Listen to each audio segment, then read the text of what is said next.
یو بله اهمه خبره چې هغه موږ تاسو له په ذهن کې ساتل پکار دي هغه دا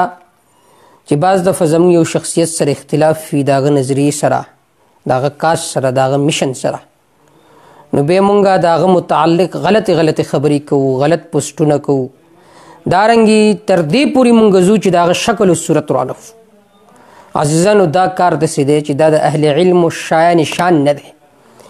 اختلافات د شروع نه راغلي د اختلافاتو حدود پیژندل پکار دي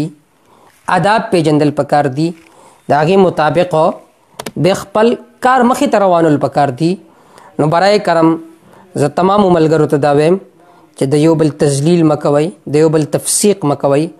یو بل پسې غلطې خبرې مه لیکئ الله دپاره که تاسو یو شخصیت مشر په باره کې غلطې خبرې لیکئ غلط پوسټ کوئ نو هغه به ستاسو د مشر متعلق هغه کوي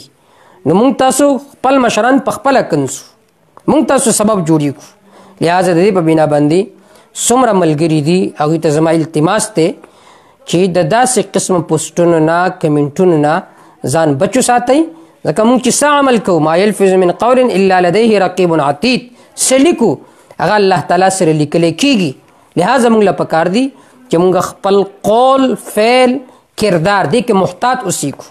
زمونږ د قول په باره کې فعل په باره کې کردار په باره کې به تپوس کیږي مونږ آزاد نه یو مونږ بندګان یو لہذا مونږ له پکار دي چې مونږ محتاط اوسیږو الله دې په دې خبرو باندې د عمل کولو توفیق را نصیب کړي